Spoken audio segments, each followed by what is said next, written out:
Assalamualaikum warahmatullahi wabarakatuh. Waalaikumsalam warahmatullahi Waalaikumsalam wabarakatuh, warahmatullahi Pak. wabarakatuh, Pak. Oke, sehat semua? Alhamdulillah. Alhamdulillah, Pak. Sehat. Alhamdulillah sehat, Pak. Alhamdulillah kalau sehat semua, masih diberi kesempatan untuk kita bertemu kembali walaupun hanya terdengar suara. Kebetulan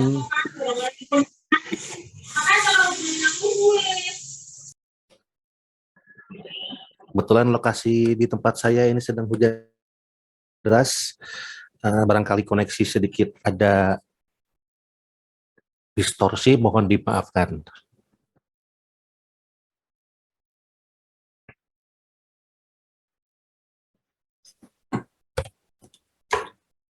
Oke, kita langsung mulai. Assalamualaikum warahmatullahi wabarakatuh. Selamat malam, salam sejahtera bagi yang non-muslim. Alhamdulillah kita bisa berjumpa kembali secara online. Kita akan melanjutkan perkuliahan pertemuan kedua. Mata kuliah manajemen kinerja. Oke, kemarin kita sudah ada sedikit miskomunikasi sehingga ada yang kurang smooth. Ya, insya Allah tadi juga saya hampir lupa. Saya kira hari ini jam 20 sampai dengan 21.30. Ternyata jam 19.00. Kebetulan juga bertepatan dengan azan Isya. Jadi saya minta waktu 10 menit untuk melaksanakan kewajiban saya. Oke, kita lanjutkan. Kemarin itu kita lanjut ke cara kerja kinerja manajemen. Nah, ini kalau kita bicara proses manajemen, tentunya tidak terlepas dari yang sering saya selalu katakan, ada planning, organizing, controlling, dan actuating. Tentunya cara kerja kinerja manajemen pun di sini ada proses input. Artinya, manajemen kinerja membutuhkan berbagai masukan yang harus dikelola agar dapat saling bersinergi mencapai tujuan organisasi. Kalau kita bicara tujuan organisasi, kenapa tujuan organisasi selalu disinggung? Karena memang kinerja manajemen ini bertujuan untuk support dari tujuan atau visi misi organisasi. Apa itu tujuan organisasi atau perusahaan? Tujuan organisasi atau perusahaan ya tentunya apa yang diharapkan oleh para pemegang saham itu mencapai laba yang setinggi-tingginya atau margin yang tinggi. Masukan tersebut bisa berupa sumber daya manusia. Nah, biasa kita kenal dengan SDM. Kalau kita bicara finansial, kita bicara modal. Kalau kita bicara purchase, kita bicara material. Production, kita bicara peralatan, teknologi, serta metode dan mekanisme kerja lainnya. Manajemen kinerja sendiri memerlukan masukan berupa tersedianya kapabilitas SDM. Nah, jadi harus ada SDM-nya ya tentunya yang mempunyai kapabilitas di bidangnya. Baik itu sebagai perorangan maupun sebagai tim. Nah, kapabilitas SDM tersebut diwujudkan dalam bentuk pengetahuan, keterampilan, dan kompetensi. SDM yang memiliki pengetahuan dan keterampilan, tentu ini diharapkan oleh perusahaan dapat meningkatkan kualitas proses kinerja yang akan mendongkrak atau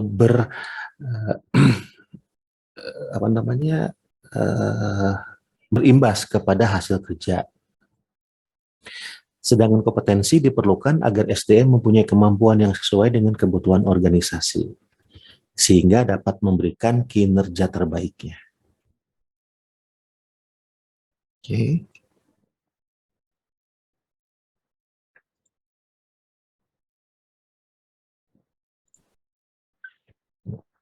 Kalau kita bicara tadi input, tentunya setelah input kita punya proses. Bagaimana proses kinerja manajemen? Nah, manajemen kinerja diawali dengan perencanaan. Kita bicara manajemen selalu bicara perencanaan. Nah, apa yang direncanakan? Bagaimana merencanakan tujuan yang diharapkan di masa yang akan datang? Kita susun semua sumber daya dan kegiatan-kegiatan apa yang diperlukan untuk mencapai tujuan atau visi misi perusahaan. Pelaksanaannya akan dimonitoring, selalu diukur kemajuannya untuk mencapai tujuan yang sudah ditetapkan. Penilaian dan peninjauan kembali dilakukan untuk mengkoreksi dan menentukan langkah-langkah yang diperlukan bila terdapat deviasi terhadap rencana. Manajemen kinerja menjalin terjadinya saling menghargai kepentingan di antara pihak-pihak yang terlibat dalam proses kinerja. Kalau kita bicara manajemen kinerja, ini saling mendukung, semua saling terkait, saling menghargai. Departemen satu dengan departemen lainnya tidak ada saling sikut, tidak ada saling menjatuhkan, karena ini semua pihak-pihak terlibat dalam proses kinerja. Untuk apa? Untuk mencapai tujuan dari perusahaan atau organisasi. Prosedur dalam manajemen kinerja dijalankan secara jujur untuk membatasi dampak merugikan pada individu.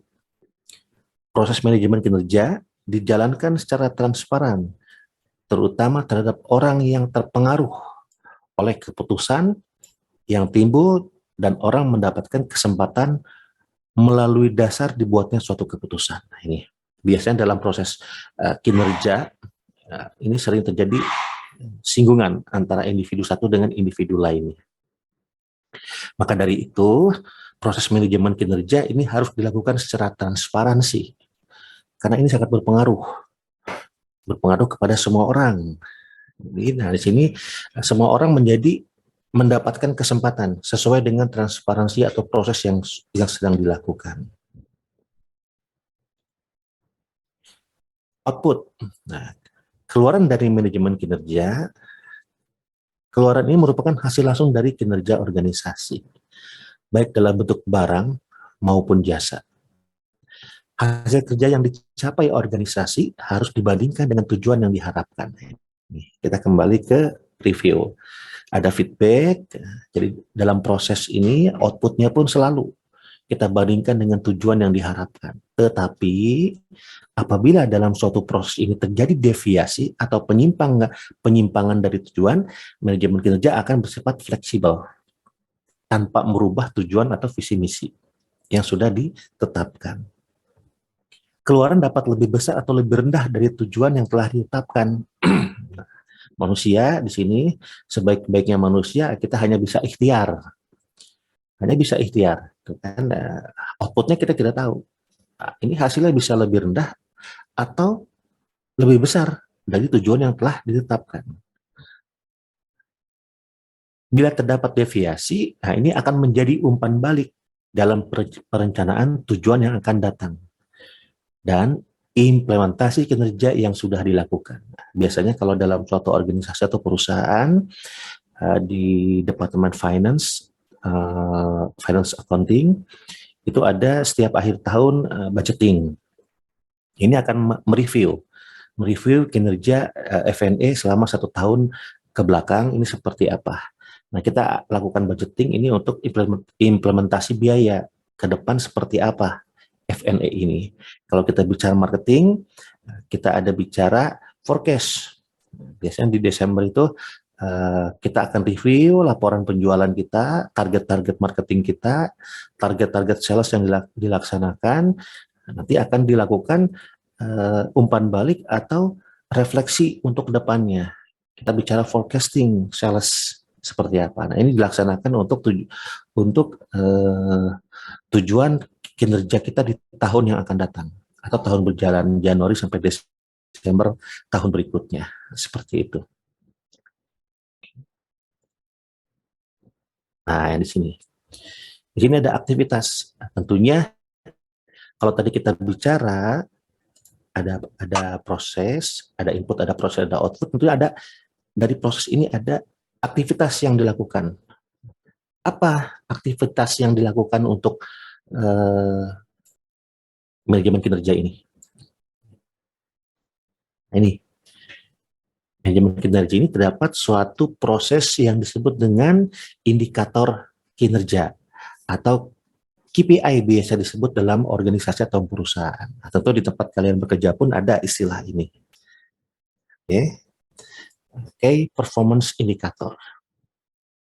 Di mana KPI ini mutlak pasti terukur secara kuantitatif, serta jelas batas waktu untuk mencapainya. Biasanya di KPI itu ada persentase penilaian untuk menilai seseorang, kinerja seseorang, serta jelas batas waktu untuk mencapainya, periode kapan sampai kapan.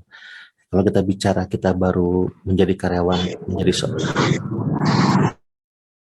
menjadi seorang karyawan di suatu perusahaan atau organisasi, biasanya kita ada Assalamualaikum Bapak. Waalaikumsalam warahmatullahi wabarakatuh. Maaf ini saya izin dulu baru pulang kerja, masih dalam perjalanan. Oke, siap. Hati-hati di jalan, Kang. Ya Pak, makasih Pak. Sama-sama. Assalamualaikum. Waalaikumsalam warahmatullahi wabarakatuh. Oke. Sampai mana tadi ya?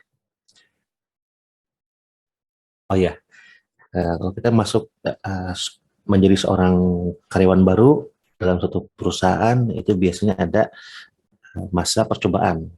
Nah, di situ kita akan dinilai oleh perusahaan apakah kita layak menjadi seorang karyawan, menjadi karyawan tetap, atau memang kita tidak layak menjadi seorang karyawan.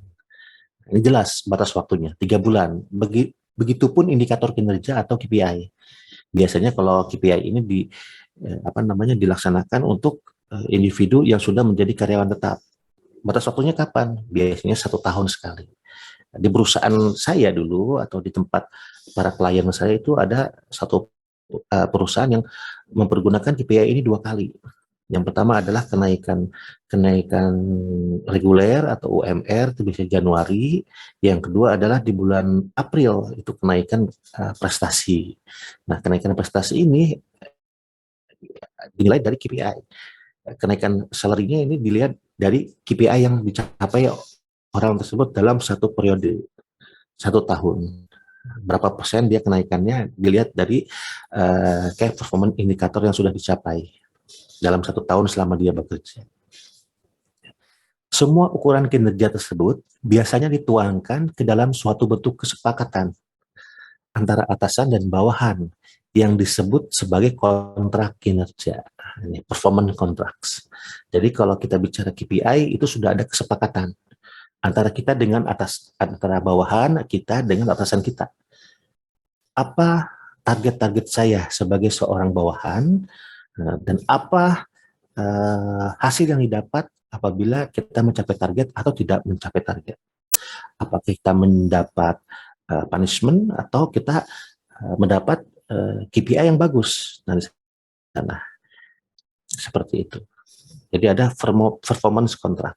Jadi tidak sekonyong-konyong ada kerja begitu saja, tidak ada kontrak kinerja, karena kontrak kinerja ini sangat berpengaruh kepada kinerja masing-masing individu yang ada dalam suatu organisasi atau perusahaan.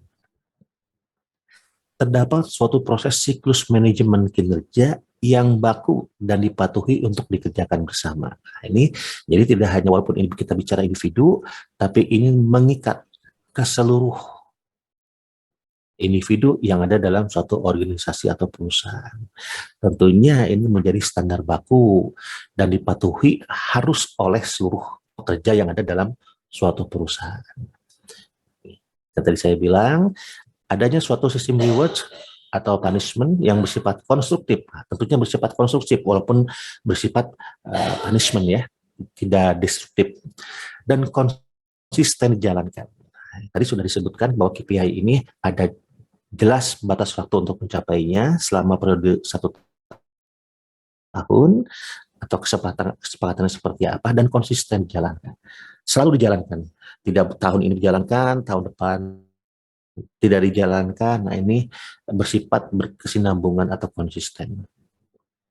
Terdapat suatu mekanisme performance appraisal atau penilaian kinerja yang relatif objektif, yaitu dengan melibatkan berbagai pihak. Nah, ini pada saat kita melaksanakan KPI, nah, ini ada penilaian kinerja secara objektif. Jadi tidak menyangkut unsur subjek.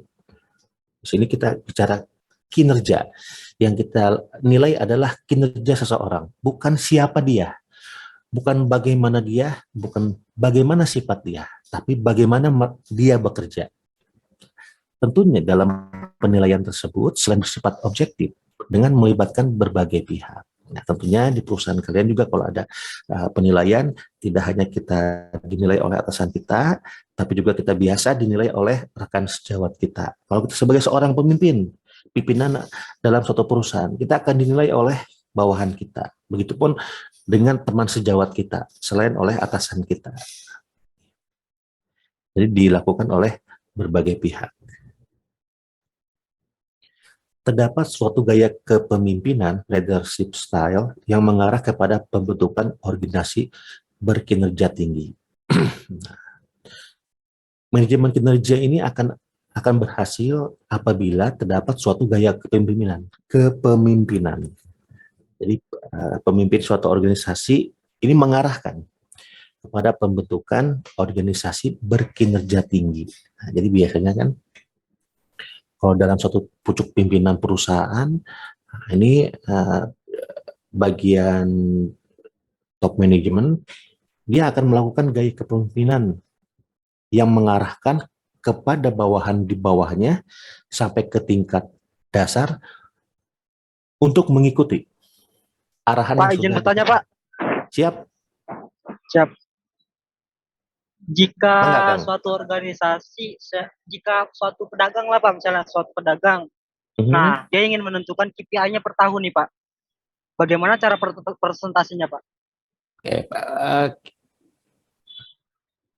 pedagang ingin menentukan KPI diri sendiri. Iya Pak. Nah, kalau diri sendiri itu di sini kan kalau kita bicara kinerja tadi itu kan kita dinilai oleh teman sejawat, bawahan atau pimpinan. Oke, sampai sini paham? Baik. Nah, kalau kita ingin menilai diri kita sendiri, ini bukan KPI. Kita bicaranya kan ini dalam suatu organisasi, suatu perusahaan. Nah, kalau misalkan kita ingin menilai diri kita sendiri, ini kalau misalkan kita seorang pedagang, performance saya dalam penjualan ini atau berdagang ini seperti apa? Kan gitu maksudnya, Kang? Iya betul Pak. Nah, gitu ya. Nah, itu harus ada analisa tersendiri. Kita tidak bicara KPI. Nanti Tapi bisa jika kita mempunyai karyawan gimana Pak? KPI-nya KPI karyawan. Oh, kita karyawan tenangnya. Iya, betul. Akang seorang entrepreneur? Lagi berusaha untuk kerja dan entrepreneur Pak. Oh gitu ya, alhamdulillah. Insya Allah jadi entrepreneur ya. Oke. Ya siap, makasih Pak, makasih banyak. Oke, sama-sama. Oke.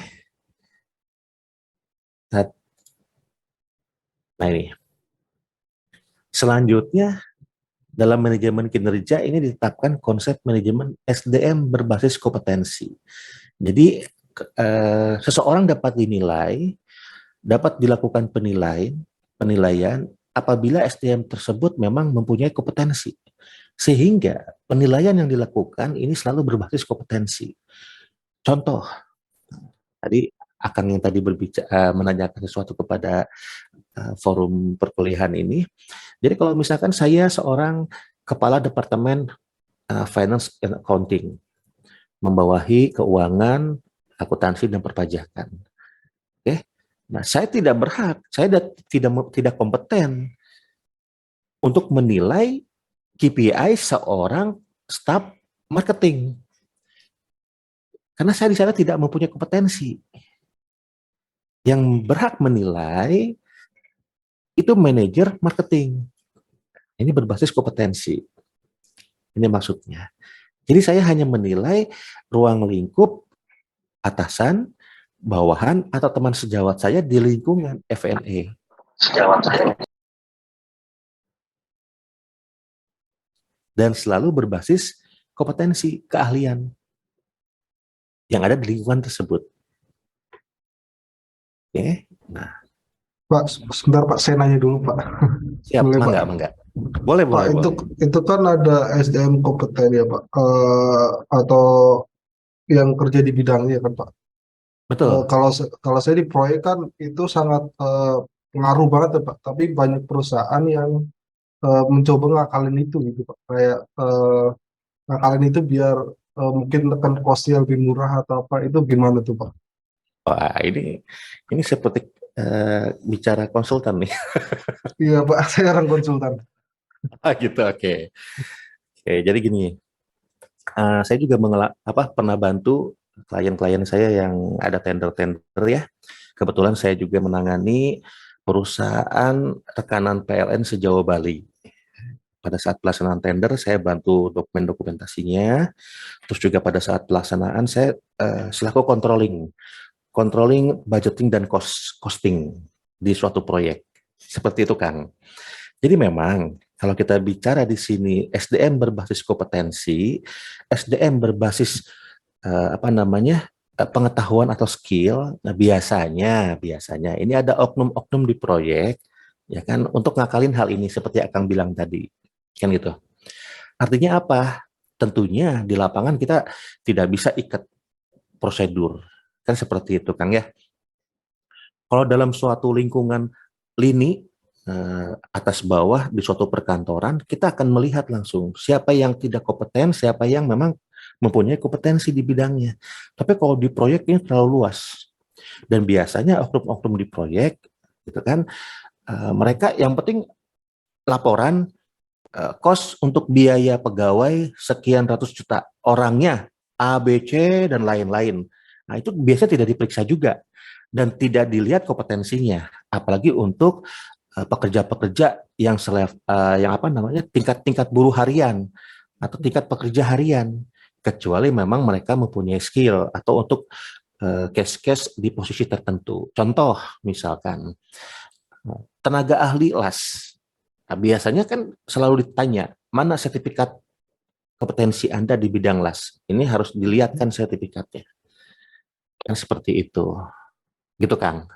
Soalnya gini Pak, kan banyak di BUMN juga gitu Pak. Kadang yang di tender itu nggak sesuai itu sama realita yang di lapangan kan. Aduh, jadi gue dapur Pak. Ya gitu lah Pak. Jadi kompetensinya atau apanya nih yang tidak sesuai?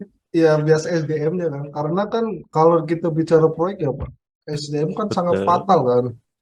Kayak betul. Ya pengaruh mutu kualitas. Itu gimana tuh Pak? Kan masih banyak kan SDM. Jadi gini. SDM. Ya, gini Kang. Kalau kita bicara proyek, ini kita bicara bisnis, ya kan? Tentunya bisnis kita tidak hanya bicara SDM saja. Kita bicara project, ini complicated. Tidak hanya SDM saja, tapi juga ada cost di sana, ya kan? Ada, nah yang paling fatal adalah ada kepentingan lain di sana, kan seperti itu. Iya biasa gitu, titik menitip Pak. Jadi kalau kita bicara manajemen kinerja dalam tanda kutip baku dalam suatu project, gitu kan? Pada saat pelaksanaan tender, pada saat infeksi, pada saat apapun ini memang normal. Tapi yang terjadi di lapangan memang terjadi permainan-permainan ya Allahu alam. Kita nggak bisa suzon juga. Tapi kalaupun memang seperti itu, tadi yang saya bilang, kita tidak bicara berbasis hanya SDM berkompetensi SDM saja. Mungkin kenapa ini dilakukan seperti ini untuk menekan cost, tadi bicara cost, kan seperti itu. Nah, cost ini bisa tinggi. Kenapa? Karena tadi Akang bilang ada titip menitip. Nah, ini kan saling terkait, lingkaran itu. Iya benar Pak. Iya, kan gitu. Ya alangkah baiknya apabila Akang yang ada di sana tahu kondisi ini tidak membiarkan. Kan seperti itu. Ya, kita sama-sama tahu kan Pak, sama-sama orang proyek kan. Jadi nggak bisa gitu kan. Nah, kita bicara di sini adalah teori idealnya. Kan seperti itu. Nah, kita bicara teori idealnya, ya Allahu alam di lapangan, ya kita nggak bisa juga ibarat kata mencak-mencak ini idealnya itu orang berkompetensi loh. Ini seperti ini ya nggak, ya konyol juga kita. Iya. Tapi ada yang gitu Pak. Oh ya mudah-mudahan semua seperti itu. Harusnya kan seperti itu Kang. Harusnya seperti itu, ya kan?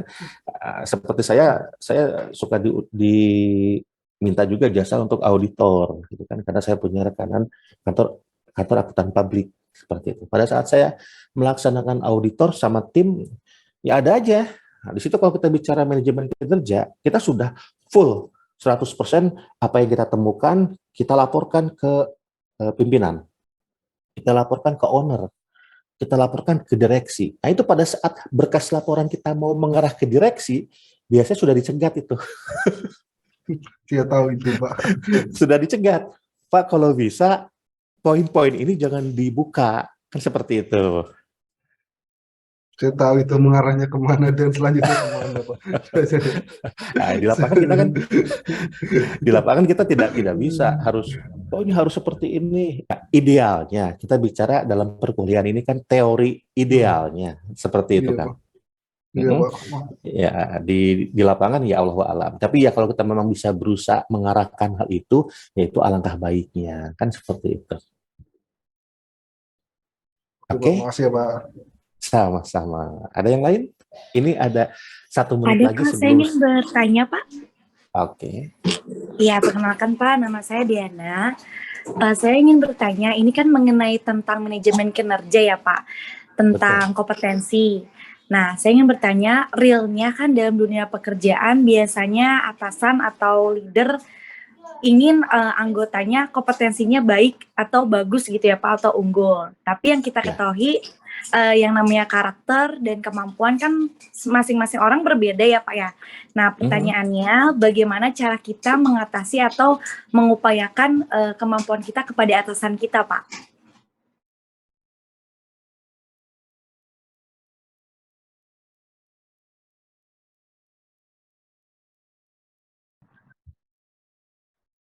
Halo.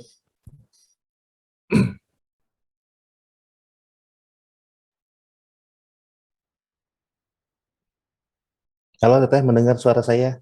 Ini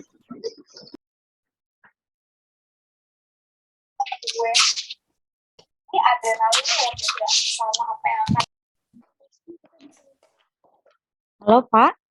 Ya, mendengar suara saya? Iya siap Pak, kedengeran. Oke.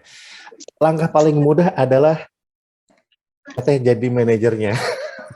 Oh, siap. Jadi gini. Tua banget ya? Saya pernah jadi kita bicara sharing aja ya, kita diskusi ya. Tadi karena dari awal saya bilang bahwa saya bukan dosen akademisi murni, saya adalah dari sisi profesional, seperti itu. Kita diskusi untuk kebetulan kita dunia ruang lingkupnya pekerjaan. Nggak diangkat. Malam. Halo. Ya Bisa Pak, kedengeran? Bisa di mute yang lain.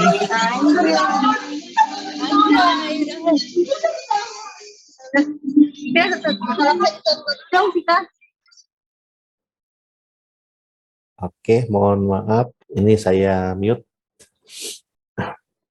Oke, jadi kita di sini ada ya diskusi saja. Kebetulan kita ruang lingkupnya adalah dunia pekerjaan. Saya dari sisi profesionalisme pekerjaan, teman-teman semua ini juga sudah bekerja, alhamdulillah. Jadi menyikapi pertanyaan tadi. Ini terjadi pada saat saya melakukan in-house training di suatu perusahaan. Kan? Di akhir acara ada karyawan bilang, Pak, kita sudah bekerja semaksimal mungkin loh. Kita sudah memberikan ibarat kata best of the best apa yang sudah saya lakukan. Saya melakukan sesuatu ini sudah yang terbaik, sudah semaksimal mungkin. Tapi atasan saya ini nggak mudeng Pak, gitu kan? Atasan ini kesannya cuek banget sama saya, kan seperti itu. Ini bagaimana langkah-langkah saya supaya atasan saya ini bisa tahu kalau saya sudah semaksimal mungkin bekerja. Nah itu.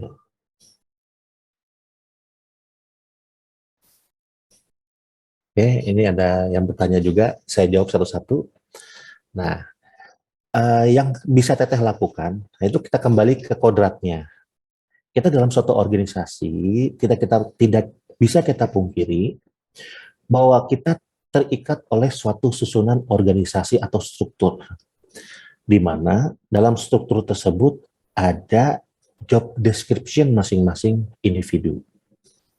Oke, nah kalau kita bicara job desk dalam suatu perusahaan, ini tidak bisa saling tindih. Makanya tadi saya bilang pertama, cara mudah adalah gantikan manajernya sama teteh. Kita ngelamarnya di posisi manajerial, seperti itu guyon gampangnya.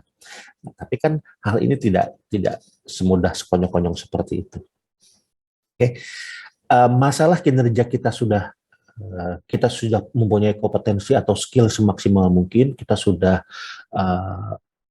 upload atau kita sudah aktualisasikan di lapangan keahlian kita, skill kita, itu tidak bisa kita menilai bahwa saya sudah semaksimal mungkin. Dalam manajemen kinerja, makanya tadi ada bahasan bahwa dalam KPI tersebut kita dinilai oleh rekan kerja, bawahan kita maupun atasan kita. Yang lebih dominan adalah atasan kita. Kalau kita bicara pekerjaan KPI atau indikator kinerja, sejauh mana kinerja kita, apakah sudah maksimal atau belum, seperti itu teh. Nah, kalaupun kita ingin mendongkrak, saya dulu pernah menjadi seorang karyawan juga di perusahaan TBK multinasional. Saya orangnya suka nyeleneh. Nah, supaya atasan saya atau atasan dari atasan saya tahu kompetensi saya. Nah, saya kalau ada acara gathering, ada acara meeting, saya paling vokal. Tapi tentunya vokal yang menunjukkan kompetensi. Bukan vokal yang sebagai provokator atau kita asbun ya. Nah, kita di sana tunjukkan kompetensi kita. Suatu kejadian pada saat suatu meeting besar, saya dulu baru menjadi seorang kepala seksi dalam satu perusahaan. Kita ada meeting besar di Surabaya. Nah, itu selain kepala seksi ada manajer juga diundang ke Surabaya, seluruh Indonesia. Nah, dalam meeting itu saya show up dalam arti bukan sombong-sombongan ya. Saya menunjukkan skill saya tunjukkan kemampuan saya. Nah, di mana di sana saya mempunyai, setelah saya dalam meeting tersebut, saya melihat ternyata ada beberapa kepala seksi ataupun manajer yang memang belum memahami sisi perpajakan. Saya merasa ini peluang saya untuk membuktikan atau mengapresiasi diri saya dalam suatu forum bahwa saya ahli loh di bidang ini. Karena di perusahaan sebelumnya, saya memang ahli di bidang perpajakan. Seperti itu teh. Akhirnya suatu ketika dalam pembicaraan itu ada menyinggung masalah pajak. Itu saya langsung gayung bersambut.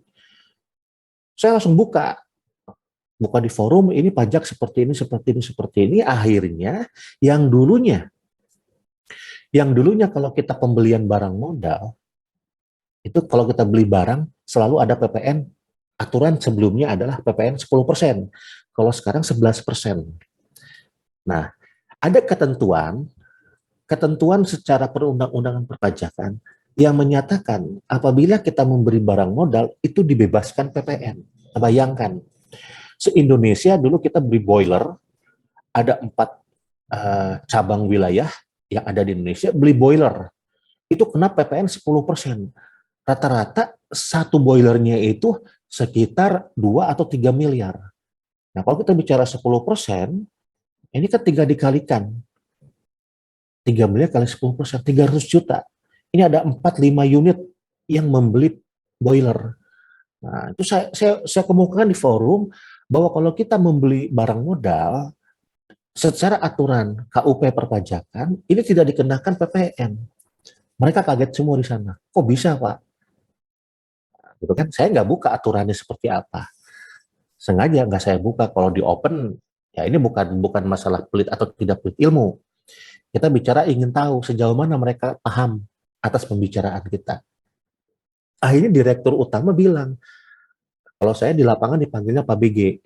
Pak BG bisa urus ini katanya. Ini saya baru dengar loh. Kalau kita selama perusahaan ini berdiri, kita beri boiler, itu kena PPN 10%. Memang itu aturannya saya bilang. Tetapi ada klausul tertentu yang menyatakan bahwa pembelian barang modal bla bla bla bla. Akhirnya dia nggak mau pusing, kamu bisa ngurus nggak hal ini? Saya bilang bisa Pak, beri saya waktu untuk ngurus hal ini. Akhirnya saya ke KPP perusahaan besar khusus KPP untuk pasar modal. Akhirnya saya ngurus di sana.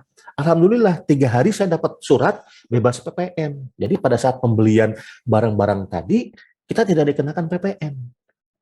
Nah di situ saya langsung dikenal oleh seluruh yang ada di, bukan hanya atasan saya yang mengenal keahlian saya, tetapi juga seluruh yang ada di Indonesia. Wah Pak BG nih, akhirnya 1 tahun kemudian saya diangkat menjadi seorang manajer. Seperti itu Teh. Sampai sini sudah paham?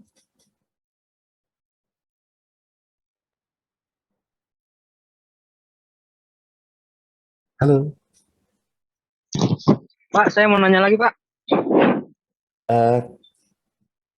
Sebentar, ini ada yang chatting. Oke, siap. Kita bahas Chatting aja dulu, Pak. satu. Oke, biar semua ini ya. Oh ini teteh yang tadi bertanya sudah merespon. Nah ini Kang Imam Surya. Assalamualaikum warahmatullahi wabarakatuh. Selamat malam. Oke. Waalaikumsalam warahmatullahi wabarakatuh, Pak. Pertanyaannya ada perusahaan dalam sistem kinerjanya itu di luar dari job desk yang kita kerjakan.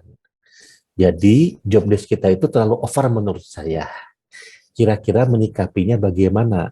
Sedangkan jam kerja juga loyal, sejam harusnya jam 4. Ini jam 5 baru pulang. Dalam staf produksi, Pak. Maksud saya dalam staf PPIC. Oke. Ini ada yang perlu kita garis bawahi di sini. Akang merasa kinerjanya di luar job desk yang dikerjakan. Menurut Akang ini terlalu over. Kan seperti itu. Saya juga dulu pernah menjadi seorang karyawan di bidang produksi. Jadi saya dulu meniti karir memang dari bawah. Saya dulu selepas lulus Politeknik ITB, saya menjadi seorang staff R&D, Research and Development. Itu diproduksikan. Oke, saya diproduksi. Alhamdulillah 1 tahun saya diangkat menjadi supervisor di sana. Nah ini, kalau kita bicara sistem kinerjanya di luar job desk yang kita kerjakan.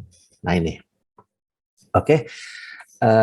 Tadi pada saat kita bicara manajemen kinerja, pada saat kita mau melakukan kontrak pekerjaan antara penerima dan pembeli kerja, itu ada kesepakatan kontrak kinerja. Nih, Akang tinggal lihat job desk-nya ini sudah sesuai atau tidak. Oke, bandingkan. Nah, kalau memang itu di luar rule-nya, di luar job desk atau kesepakatan yang sudah dilakukan, tanyakan ke atasan Akang. Wajar. Kan? Bukan menanyakan gaji. Kalau menanyakan gaji, kurang ajar. Karena itu nanti bahasannya. Kita bicara job desk kita dulu. Karena saya pernah. Saya pada saat menjadi staff R&D, itu ada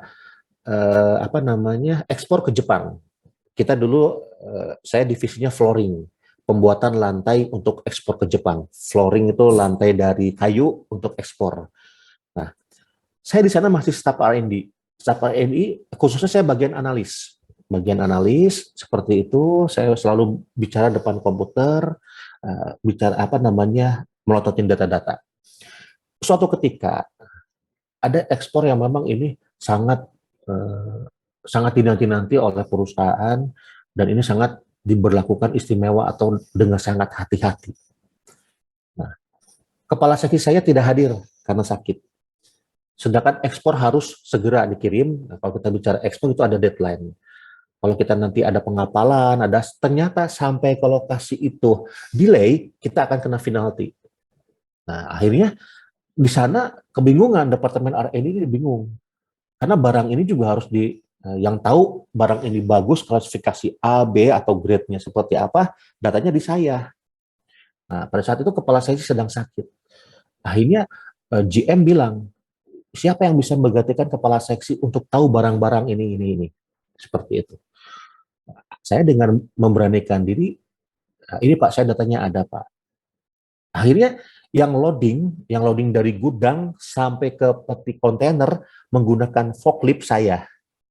Walaupun di sana tidak ada kepala seksi, biasanya kepala seksi yang atau kasih yang perintah saya gitu kan. Nah, kebetulan karena loadingnya di sana ekspor sedang ketat, semua operator forklift sibuk juga, nggak bisa gitu kan. Akhirnya saya dengan inisiatif sendiri, saya drive forklift itu sampai loading ke kontainer gitu kan. Nah, ini kembali ke job desk kita yang kita kerjakan. Nah, kalau memang ini tadi seperti job desk yang saya jelaskan tadi, saya tidak ada untuk operator forklift. Oke? Prinsipnya gini, Kang. Kita manusia. Oke? Kita manusia, hukum alam sesuai dengan apa yang saya yakini, kalau kita berbuat baik, insya Allah atau Tuhan ataupun makhluknya akan membalas kebaikan itu. Baik sekarang maupun yang akan datang. Allahu alam. Kan seperti itu. Nah, kita lakukan yang terbaik dulu dalam job desk kita. Oke. Kalaupun itu job desk kita merasa di luar, lakukan dengan ikhlaskan. Oke. Yang tadi saya bilang. Lakukan dulu dengan ikhlas. Oke. Tapi kalau sampai sudah batas waktu tertentu ternyata ini melebihi, diskusikan dengan atasan dengan baik-baik. Seperti itu. Atasan juga tentu dulunya pernah menjadi seorang bawahan. Tahulah keluh kesah seorang bawahan. Kan seperti itu. Oke. Nah, jadi kalau kita bicara job desk, lakukan dahulu, berikan kinerja kita yang terbaik. Oke. Kalau sudah over, itu over jangan sampai menurut kita. Oke. Karena pada saat kita melakukan sesuatu pekerjaan, kita tidak hanya berhubungan sama kita dalam pekerjaan. Kita ada berhubungan dengan rekan kerja juga. Nah, kadang rekan kerja ini ada oknum-oknum yang manas-manasin. Wah, lu kerja getol, kalau bahasa Sunda getol. Lu kerja udah overload nih, gaji nggak naik-naik. Yang lah itu tuh lihat kerjanya biasa aja, tapi seperti ini itu maklum lah di dunia pekerjaan itu kan. Kita tidak salahkan hal itu. Cuman kita berprinsip yang tadi saya bilang, selama kita bisa memberikan yang terbaik, insya Allah atau Tuhan akan memberikan yang terbaik juga buat kita, baik melalui langsung dari Yang Maha Kuasa atau dari makhluk yang lainnya, seperti itu. Jadi lakukan job desk kita. Nah, kalau menyikapi jam kerja dari jam 4 sampai jam 5, itu oke. Biasanya dalam satu perusahaan itu ada tata tertib atau aturan. 1 jam pertama ada upah lembur, kan seperti itu. Nah, Akang ini paling mudah dari job desk. Kalau kita bicara job desk ini terlalu ideal ya. Masa job desk-nya ini terlalu ideal ke arah tata tertib atau prosedural. Kita bicara singgung aja dari jam pulang ini, Kang. Kan Akang misalkan dari jam 8 sampai jam 4. Sabtu libur. Nah, kalau dalam 1 minggu itu 1 hari, 2 hari jam 5, wajar lah, ini loyalitas. Tapi kalau sampai 25 hari kerja jam 5 terus, bukan loyalitas itu dimanfaatkan. Seperti itu, Kang. Nah, ini akan tanya aja. Kita punya hak kok. Kita punya hak dengan jalan cara baik ya. Kita menghadap atasan, Pak, saya kan jam 4 nih Pak pulangnya Pak. Ini saya sudah beberapa hari jam 5 Pak. Ini kenapa ya Pak? Kan gitu. Oh, misalkan ini karena ada sesuatu yang urgensinya ini sangat kritikal. Harus jam 5. Kan seperti itu. Apalagi ini PPIC ya. PPIC ini kan itu siklus produksi, perencanaan. Dari mulai bahan baku masuk, penyediaan bahan baku, berapa yang dibutuhkan, hingga nanti bisa supply atau mensupport marketing. Berapa yang akan dijual. Ini larinya ke produksi juga. Nah, kan seperti itu Kang ya. Kalau kita bicara PPIC. Nah, itu berkecimpung di bidang data kan seperti itu. Oke. Nah, di sini akan memperjelas staf produksi PPIC di staf produksi. Tentunya di sini akan melototin nih kuantiti kapasitas produksi per jam berapa, sudah sesuai atau tidak. Kan seperti itu, Kang. Apakah dengan jam kerja sekian shift mesin atau produksi ini berjalan bisa tercapai nggak target nanti kuantitinya untuk marketing, kan seperti itu. Nah, kalau 1 jam sehari 2 hari ya wajar lah, itu loyalitas, kan seperti itu, Kang. Komunikasikan dengan atasan dengan cara baik-baik, insya Allah semua akan bisa terselesaikan. Seperti itu, Kang. Nah, yang dikhawatirkan adalah akan memendam ini sendiri. Nantinya akan dumel sendiri, kan seperti itu. Akan ngedumel sendiri, ditambah dengan tadi bisikan-bisikan teman-teman. Nah, ini hasilnya akan tidak bagus. Kita punya atasan, kita bekerja, beliau adalah atasan kita. Kita hormati beliau sebagai atasan. Oke? Nah, nanti di luar jam kerja, akan bisa ngobrol-ngobrol santai, atau kalau saya dulu di perusahaan ada jam makan siang, kita biasanya di kantin gitu ya. Nanti meja kepala seksi, supervisor kepala seksi sebelah sana, ini stafnya sebelah sini. Nah, saya biasanya suka ikut nimbrung tuh ke meja-meja staf saya gitu kan, seperti ini, seperti itu. Nah, kita diskusi.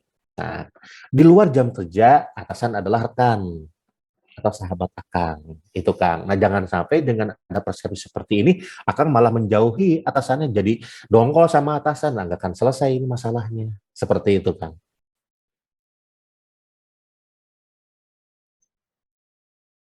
Gimana? Sudah jelas, Kang? Baik, Pak. Sudah jelas. Terima kasih ya, Pak. Sama-sama, sama-sama. Tadi ada yang bertanya lagi?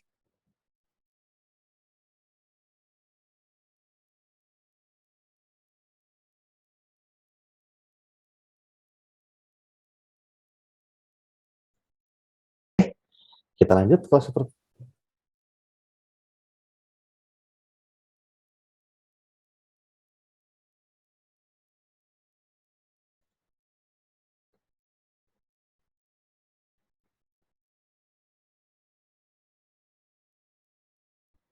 sudah muncul slide-nya di Zoom kalian?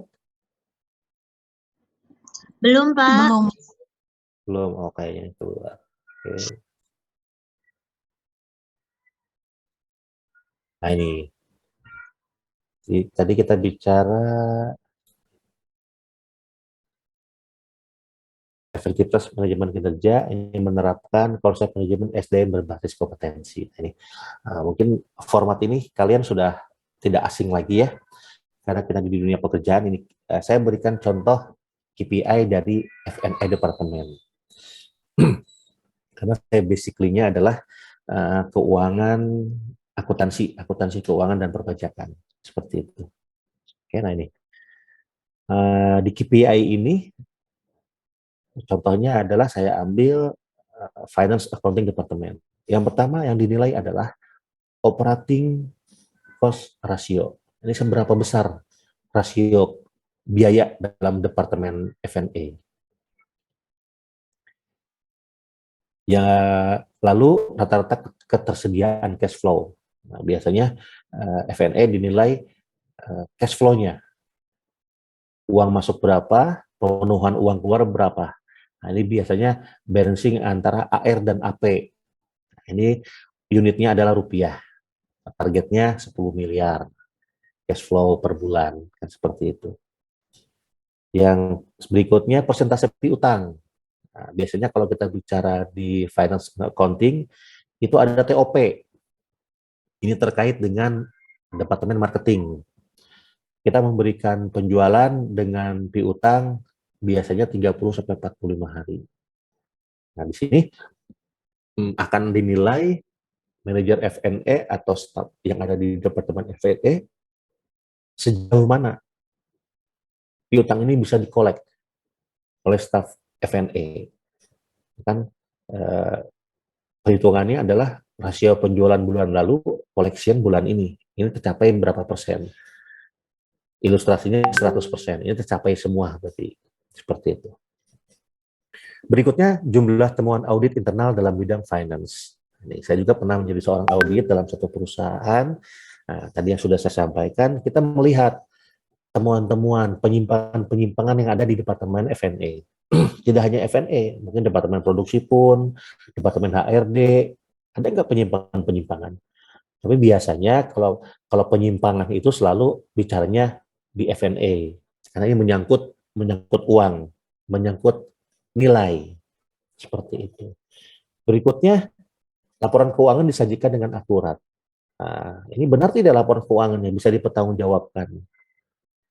Kalau memang oke, targetnya ilustrasinya 100% bisa ditanggungjawabkan. Dari mana bisa dipertanggungjawabkan nih? Nanti akan bisa dilihat pos-pos akun-akun yang ada dalam laporan keuangan. Ini apakah sudah sesuai atau tidak? Biasanya kalau saya dulu meriksa laporan keuangan, pada saat supervisor saya memberikan laporan keuangan perusahaan, saya melihat akun-akun tertentu, indikator-indikator.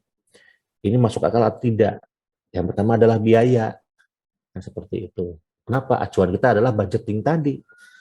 Nah, kalau kita punya patokan, tahun lalu kita biaya makan karyawan, biaya rekreasi karyawan lah, misalkan, entertain karyawan, ada kegiatan family gathering. Tahun lalu kita dari sekian karyawan yang ada di perusahaan kita ini menghabiskan 200 juta, misalkan. Tiba-tiba dalam suatu acara di bulan apa saya muncul laporan keuangan ini bisa over dari 200 juta. Nah, ini kan tanda tanya besar.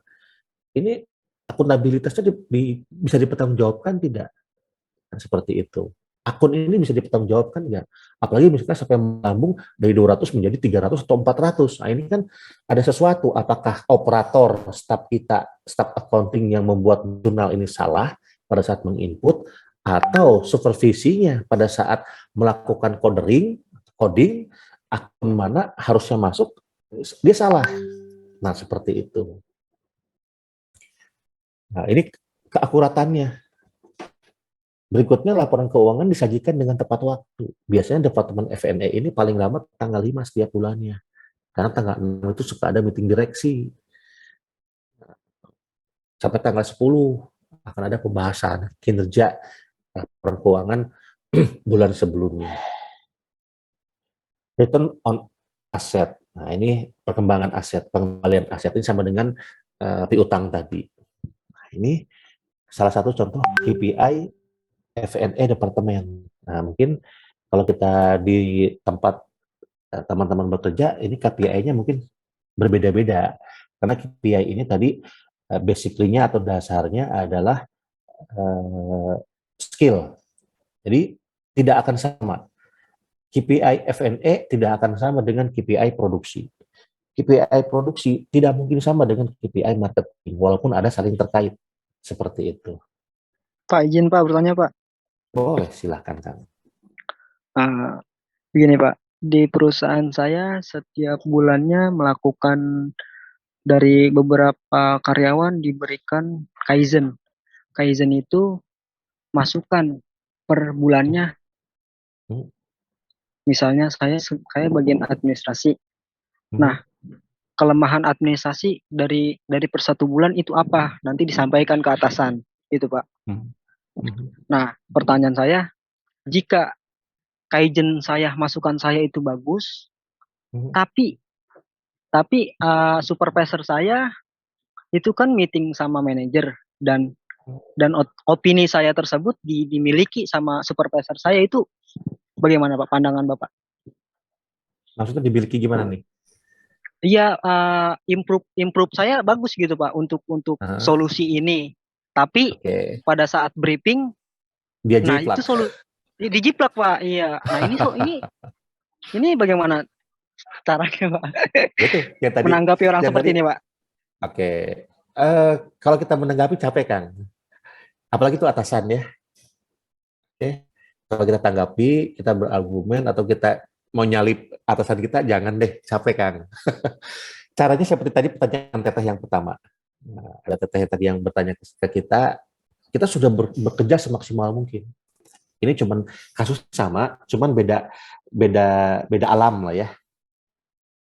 Kalau teteh tadi itu ibarat kata ingin membuktikan ke atasan bahwa kita tuh sudah bekerja semaksimal mungkin. Kita sudah bekerja sesuai dengan keahlian kita, dengan ilmu yang kita miliki, kan seperti itu. Nah, kalau Akang ini saya sudah melakukan itu. Saran-saran ini baik, saya berikan saran-saran. Pada saat di setingkat kan seperti itu. Setingkat Kaizen ini kan di setingkat ya, di setingkat level-level akang gitu kan. Nah, ada supervisinya. Nah, supervisi ini mendengarkan, oh ternyata masukan dari akang ini bagus kan seperti itu ini. Nah, pada saat meeting level yang lebih tinggi, tentunya kalau meeting kepala seksi atau supervisi itu pasti meetingnya ke manajer kan seperti itu. Kalau manajer nanti meetingnya ke GM, itu kan hierarki perusahaan seperti itu. Oke. Nah, kalau supervisi ini ibarat kata sadur atau serap ilmu akang pada saat di metode Kaizen ini di meeting besar, pada saat meeting beliau dengan manajer-manajer kan seperti itu Kang ya. Itu Akang nggak usah pusing, biarkan saja. Biarkan saja. Apa kembali tadi, apabila kita melakukan hal terbaik yang sudah kita lakukan, insya Allah nanti akan ada balasannya. Itu Kang. Kita nggak usah protes, wah atasan saya curi ide saya, ini. Nggak usah capek Kang, nggak usah seperti itu. Oke? Kita berpikiran positif saja, suatu ketika akan ada balasannya. Dan yakinkan itu, pasti akan ada balasannya. Kan itu. Nanti di suatu meeting besar, kan tadi kita bicara Kaizen ini meeting ruang lingkup kecil, departemen, kan gitu Kang. Nah, nanti pada suatu saat meeting besar, nah di situ akan mulai tampil, tunjukkan performance Akang di sana, gitu Kang. Oke? Oh, siap Pak. Tapi untuk sekarang Pak kan per bulannya, setiap bulannya saya sendiri tetap setoran Pak. Nah, nah itu performan saya untuk mengeluarkan ide-ide yang lebih cemerlang saya pendem Pak. Karena saya tahu nanti bakal itu dicetak lagi. Nah, jangan Kang. Itu malah merugikan Akang loh. Iya, malah menguntungkan supervisor Pak. Ya. Makanya saya pura-pura bodoh aja Pak, udah. Pura-pura bodoh aja lah. Di situ gini Kang. Kalau posisi saya, yang tadi saya bilang, saya berkeyakinan apabila saya melakukan yang terbaik, insya Allah akan ada balasannya. Itu aja sih Kang. Oke? Siap Pak. Terima kasih, Pak. Ilmu itu nggak akan hilang. Contohnya saya, ini maaf, ini berdasarkan pengalaman kita sharing ya. Saya lulus kuliah tahun 97 di Politeknik. Kalau dulu disebutnya Politeknik ITB, kalau sekarang disebutnya Polban, gitu kan, Politeknik Bandung. Saya 97 lulus kuliah, saya langsung bekerja di perusahaan ekspor impor gede bagai di Bandung pada saat itu, tapi ada kerusuhan cendana pada 1998 Rismon. Akhirnya saya terjadi bakar-bakaran di suatu perusahaan. Saya disalurkan oleh Komisi 4 DPRD ke perusahaan Barito Pacific Group.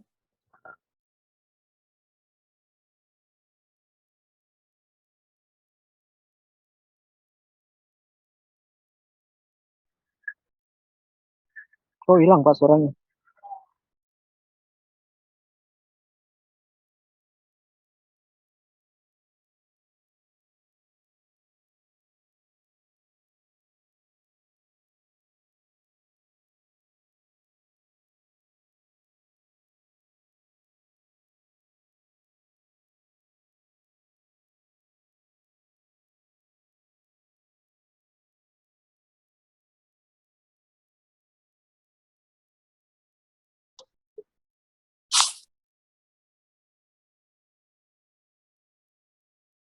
Perusahaan TBK itu menjadi seorang manajer itu 10 sampai 15 tahun biasanya, kan gitu. Saya baru 5 tahun sudah jadi seorang manajer anak bawang lah ya, kalau orang-orang pada saat saya kerja di kantor itu, nah, ini anak bawang, ini masih muda. Saya berarti usia 25 lah, saya menikah 24. Sudah jadi seorang manajer. Nah, di situ saya nggak berpikir panjang, Kang. Ini kembali ke yang tadi Akang bilang, wah kalau gitu nanti ilmu saya dicuri sama supervisi saya, kan seperti itu. Saya tidak berpikiran seperti itu. Ini mungkin bisa diterapkan, cocok tidak cocoknya tergantung pribadi masing-masing, kan seperti itu. Saya tadi itu di luar job desk saya lakukan, apapun juga saya lakukan. Saya nggak peduli ini menguntungkan diri saya atau tidak. Yang penting saya memberikan yang terbaik pada hari itu. Seperti itu, Kang. Ya alhamdulillah. Ya kalau kita bicara makhluk sejenis sama kita, dia tutup mata, ada kekuatan lain yang lebih dahsyat dibanding makhluk, kan seperti itu, Kang. Ya alhamdulillah. Akhirnya kan saya bisa menjadi seorang manajer pada saat saya bekerja hanya 5 tahun di perusahaan TBK. Kalau kita bicara TBK ini kan hierarkinya sangat berjenjang ya. Dulu aja dulu saya staff itu 17 sampai 110 staff. Supervisi 110 sampai 115. Asmen 15 sampai 17. Nah, itu berjenjang, udah kelihatan tuh. Dari staff ke manajer aja, ibarat kata 10 jenjang. Itu udah kelihatan. Kalau paling bagus 1 tahun naik 1 golongan, berarti 10 tahun yang tadi saya bilang. 10 tahun, 15 tahun. Kan seperti itu. Saya tidak pikirkan itu. Pada saat bekerja, kita pikirkan, kita memberikan yang terbaik dalam pekerjaan kita. Kan seperti itu, Kang. Itu prinsip saya, Kang. Jadi ya akhirnya bisa tercapai ya. Pencapaian ini kita kan Allah alam tidak tahu ya. Sudah ada yang mengatur. Apakah kita akan berkembang di perusahaan tersebut atau kita bisa berkembang atau mengembangkan diri kita di perusahaan yang lain. Nah, seperti itu, Kang. Oke. Jadi lakukan saja yang terbaik. Lakukan yang terbaik. Tidak usah berpikir negatif. Karena suatu hal yang kita lakukan dengan seikhlas-ikhlasnya, dengan serido-ridonya, dengan memberikan kontribusi kita yang terbaik, insya Allah kita akan mendapatkan yang terbaik juga. Seperti itu, Kang. Siap, Pak. Terima kasih, Pak. Oke, sama-sama. Ada yang lain?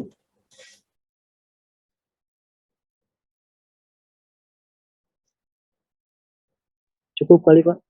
Cukup, kita lanjut ya. Ini masih ada sekitar 14 menit lagi.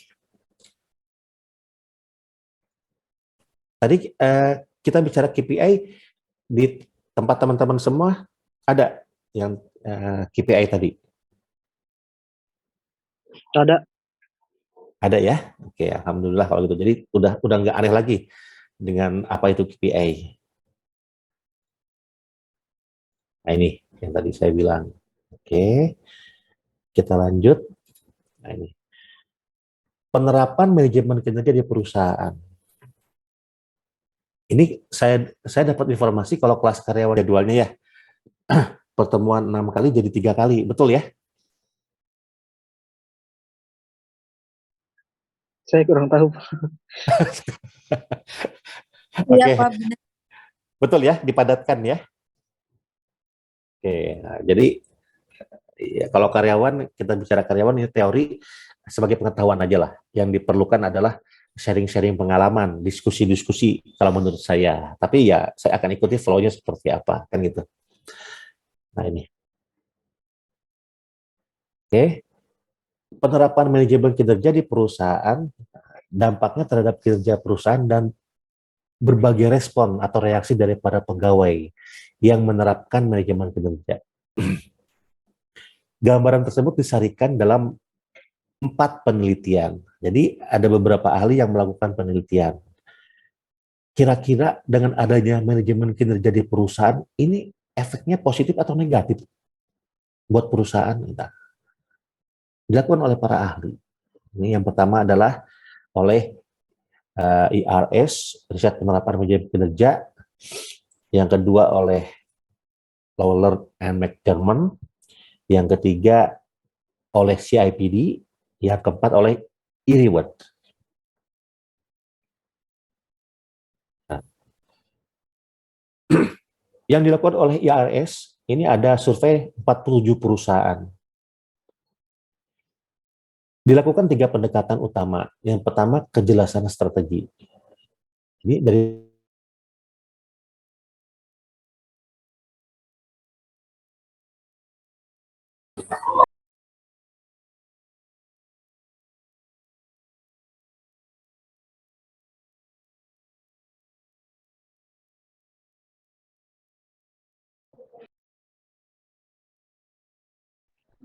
Oke, kita lanjut ya. Kalau pakai Google Meet nggak apa, Pak? Kalau pakai Google Meet boleh sih, cuman saya biasa di kelas lain kan pakai Zoom ya. Nanti akan saya coba siasatin di Google Meet ya. Ya, kalau di Zoom Untuk keluar-keluar mulu, Pak. Iya, betul. Karena saya menggunakan yang free juga. Oke. Oke. Sini ada tiga pendekatan utama. Yang pertama, kejelasan strategi. Perusahaan ini, dari 47 perusahaan ini, strateginya jelas. Apa sih? Jadi hanya ada 23 yang menerapkan pendekatan secara umum, secara sistematis. Nah, yang kedua, pendekatan umum. Nah, ini di bidang pengembangan karyawan, penilaian, dan evaluasi pekerjaan. Nah, ini dari 47 ini yang diadopsi hanya oleh 20 perusahaan. Terus pendekatan inisiatif. Pendekatan inisiatif ini yang melakukan dari 47 perusahaan ini hanya 5 perusahaan. Seperti ini. Terus ada budaya kinerja. Nah, budaya kinerja dari 47 perusahaan yang disurvei atau yang menjadi koresponden, hanya 30% responden yang menyatakan tentang tingginya budaya kinerja di perusahaan.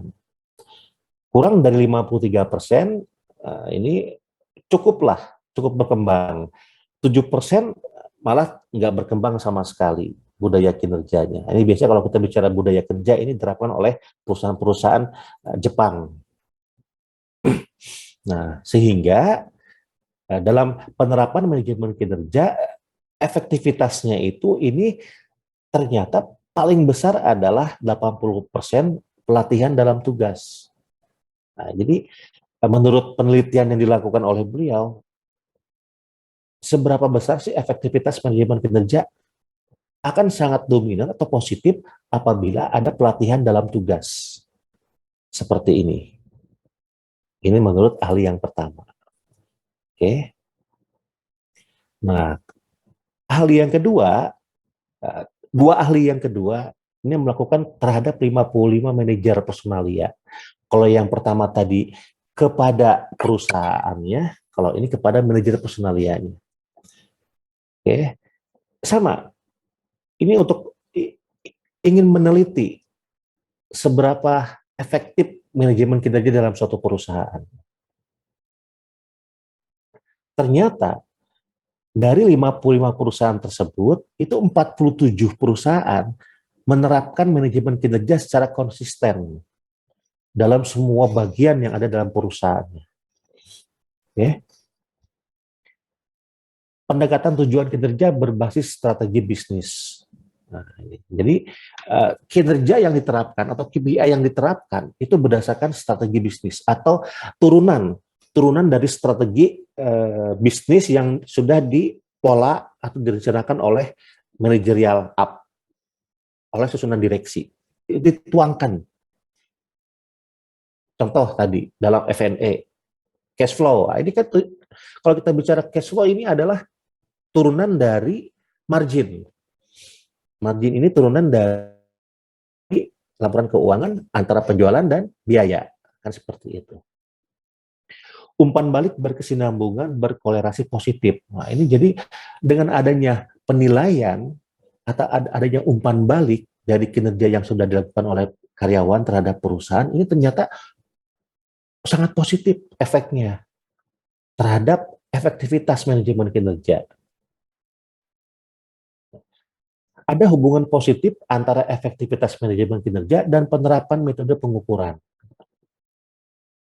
Jadi hasil kerjanya sama hasil penilaiannya ini sebanding, linier. Ini kesannya positif. Oke.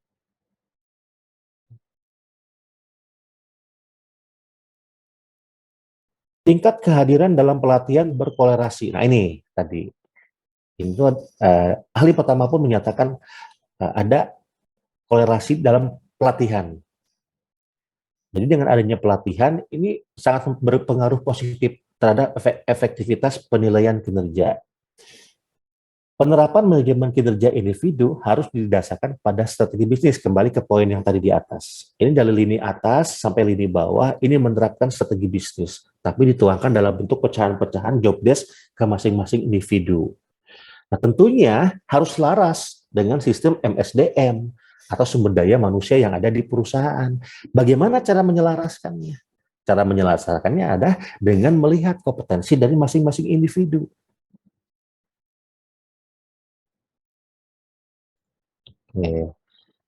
Lalu CIPD juga melakukan penelitian. Ini dia melakukan penelitian terhadap 420 responden atau perusahaan. Ini kita bisa lihat hasilnya seperti ini. Ini bisa dibaca, nanti akan saya kirimkan juga. Nah, jadi artinya apa yang tadi ini?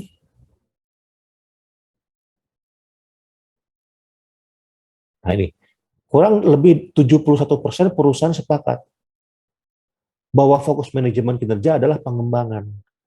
Ini ada dalam penelitian CIPD ini dengan melakukan pengembangan sumber daya manusia. Otomatis manajemen kinerja akan berpengaruh positif. Nah, penelitian terakhir adalah penelitian e-rewards. Nah, kalau e-rewards ini kita dari e-rewards-nya ini sudah terlihat. Mau maaf Pak, Dari ya, tapi soal mau ngomong apa, membahas tentang pengembangan. ya, Nah itu kan membutuhkan biaya eksternal dan internal tuh Pak, karena kita kan, sangat. nah kita harus bagaimana mempertimbangkan biaya seperti itu Pak. Oke, Akang bagian HRD. Saya mengerucut Pak, dari bertahap lah Pak, saya pengen semuanya gitu. Oh gitu. Oke, ini kebetulan juga. Nah, kebetulan juga tadi menyambung ke ada perusahaan yang hire saya, Pak. eh, saya ingin karyawan saya di divisi akuntansi ini di training akuntansi, Pak. Kan gitu. Biar lebih paham akuntansi. Kan, oh oke, Pak. Akhirnya saya datang ke perusahaan, saya ini. Nah, pada saat sesi berlangsung, ada saat sesi istirahat, manajer HR-nya tanya, Pak, ini biayanya berapa Pak untuk ini? Kan gitu. Oh, ya ini manajemen Pak, saya bilang. Saya ini karena ini rahasia perusahaan, manajemen saya nggak bisa bocorkan Pak. Kalaupun nanti ada kwitansinya di departemen F&E, saya bilang. Bapak bisa lihat saja. Oh, ini kewenangan Bapak sebagai HRD, kan gitu. Proses pengembangan karyawan. Nah, kalau kita bicara biaya tadi Kang ya, kalau kita bicara biaya, kita harus lihat dulu. Biaya ini dari sisi mana kita melihatnya. Oke. Kenapa saya bilang seperti itu? Karena belum tentu biaya 100 juta, saya melihat ini mahal. Tentu ada orang yang bilang 100 juta ini murah. Karena seperti itu. Jadi dari mana kita melihatnya? Sisi mana kita melihatnya? Akan misalkan pakai Fortuner, pakai Pajero, oke? Beli Pertamax pasti murah bilangnya. Kan seperti itu, Kang. Berapa sih Pertamax? 10.000. Menurut Akang, murah. Sisi saya, sisi saya yang tidak menggunakan Pertamax, mungkin aduh mahal pisan ya Pertamax. Saya biasanya pakai yang di bawah Pertamax. Nah, jadi kalau kita bicara biaya itu perspektif sisi melihatnya itu tidak bisa disamaratakan kan. Karena kalau kita bicara manajemen kinerja, kita bicara biaya ini sangat terkait. Artinya apa? Sekarang kita simulasikan dalam suatu perusahaan. Kita berasumsi kita dalam satu perusahaan dan akan menjadi owner atau pimpinan puncak dalam perusahaan tersebut. Kita bicara biaya sekarang. Sekarang gini kan, Akang punya 10 departemen dalam perusahaan Akang.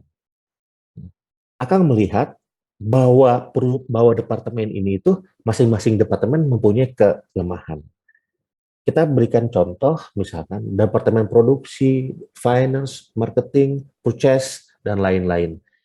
Nah, mereka punya kapabilitas, mereka punya skill di bidang masing-masing, tetapi mereka kurang bekerja sama, Kang.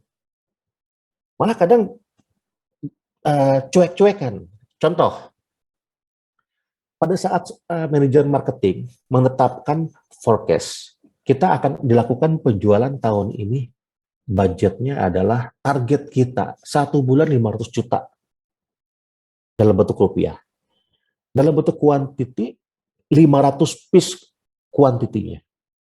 Ini akan didistribusikan kepada manajer produksi. Hai produksi, saya setiap bulan akan memproduksi 100 produk, 100 piece bentuk kuantiti.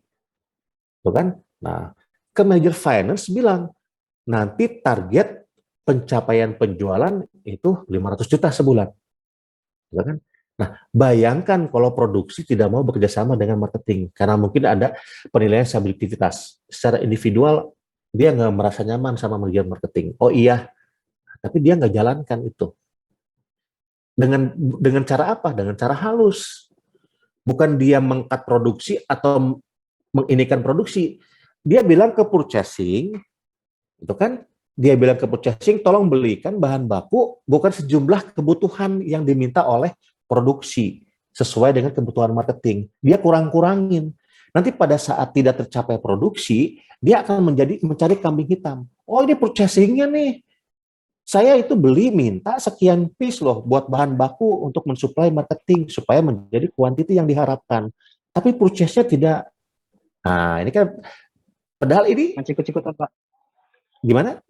mencikut-cikutan. Nah, itu. Jadi tidak bisa bekerja sama. Kita sebagai top leader, pimpinan dalam perusahaan, saya melihat ini mereka kerja bagus semua, sesuai job desk-nya.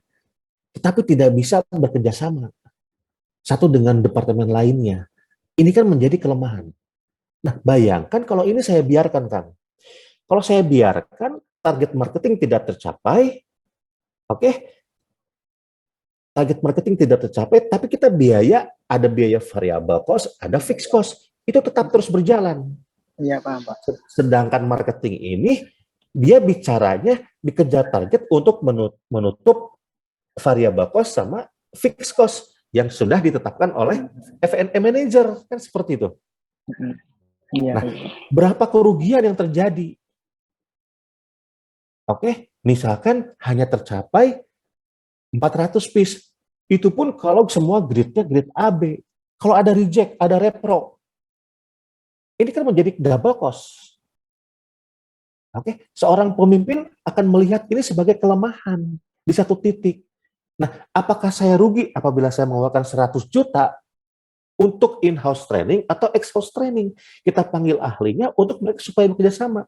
Contoh, saya di beberapa perusahaan kita pernah melakukan supaya semua departemen ini solid, bisa bekerja sama, mendekatkan visi misi perusahaan, kita kirim ke Dudik, ke lembaga pendidikan, ke militer, gitu kan?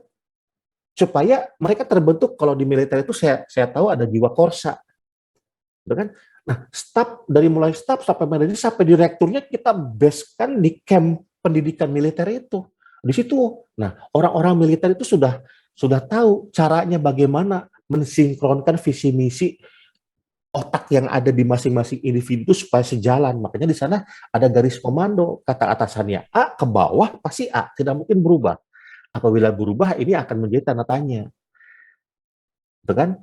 Apakah memang individunya ini memang tidak taat atau disiplin terhadap perintah atasan atau seperti apa? Nah itu. Oke, jadi kalau kita tadi akan pertanyaannya, membutuhkan biaya. Perspektif kita melihat biaya ini dari si mana? Itu Kang. Sampai sini paham kan? Siap paham Pak. Iya. Lagi Pak, saya mengerucut lagi Pak. Siap. Misalnya, Bapak sendiri kan sudah pernah menjadi asmen nih. Nah, sebagai seorang asmen, Bapak melihat anak-anak buah atau karyawan, dia sudah mulai malas dengan pekerjaan tersebut. Sedangkan status dia udah karyawan tetap. Kita nggak bisa dong mengangkat dia begitu saja gitu Pak. Nah, cara Bapak, saya ingin sharing aja. Nah, ini untuk karyawan yang tipe ini, keputusan Bapak ataukah dirotasi atau dipengembangkan lagi gitu Pak? Oke. Kalau kita bicara keputusan masalah tadi PHK atau tidak mau PHK, ini tergantung karakter masing-masing dari masing-masing orang, dari masing-masing pimpinan. Ini tidak sama.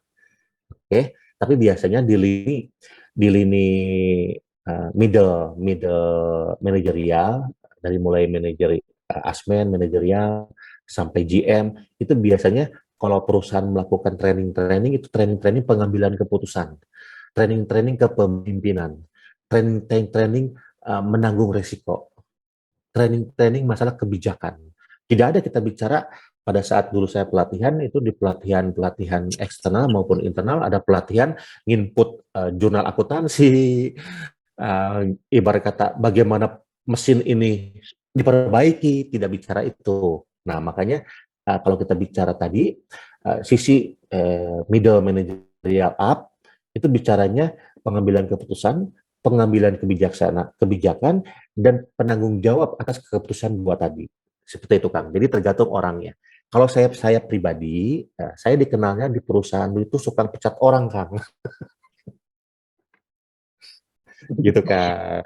Jadi saya di perusahaan, saya dikasih ruangan ukuran, dulu saya manajer di sana, ukuran sekitar 5x6 ruangan saya di perusahaan TBK. Saya membawahi 24 karyawan, ada finance, accounting, debt collection, sama perpajakan, 24 karyawan. Nah, itu gaungnya di perusahaan selama saya bekerja, ya. Staf saya itu tidak pernah ada yang masuk ke ruangan saya. Seperti itu. Kalau ada yang masuk, apabila dia berjenis kelamin wanita, pasti keluar nangis, Kang. Nah, Apakah harus seperti itu, Pak? Tidak, ini makanya saya bilang kan tergantung karakter masing-masing orang, kan seperti itu. Oke. Apabila laki-laki, berjenis kelamin laki-laki, dia pasti akan mengantongi surat SP1, SP2, seperti itu.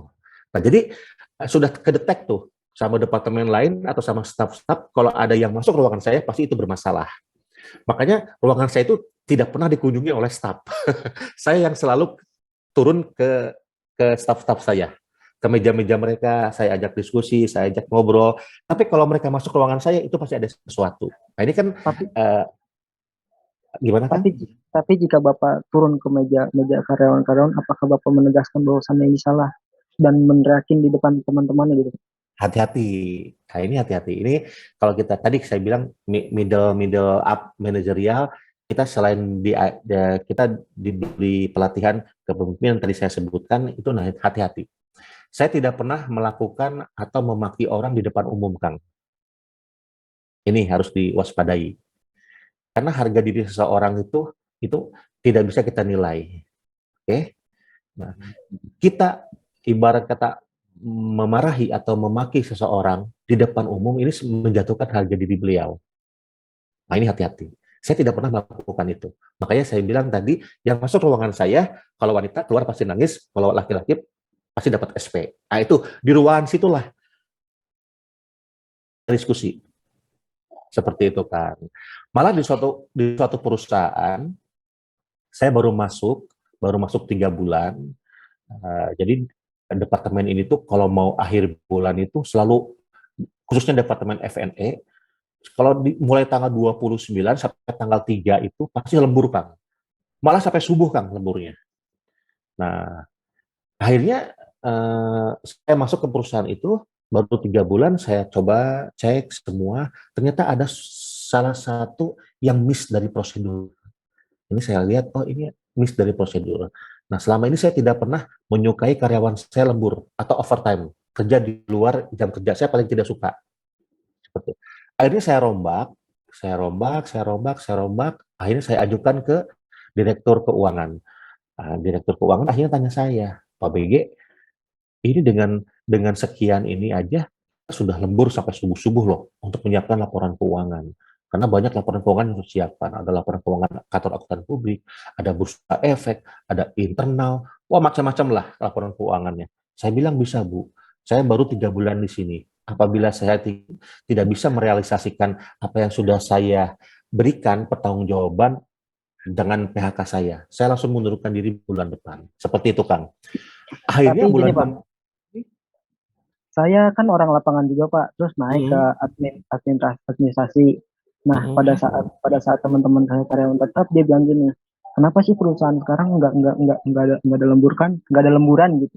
Sedangkan gua udah punya, teman-teman saya ngomong gini, sedangkan gua kan udah punya anak, punya bini gitu. Ya kalau ngadepin buat UMR aja mah, misalnya sama Bapak gitu, upah UMK atau ini nggak bakalan cukup, jangan ngomong gitu, Pak. Kenapa nggak dilemburin per 1 bulan untuk shift ini, per 1 bulan untuk shift ini gitu, Pak. Bisa nggak, Pak? Gini, Kang.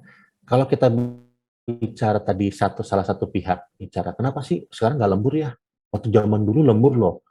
Saya malah bisa buat nyicil motor, saya bisa buat nyicil rumah, kan gitu.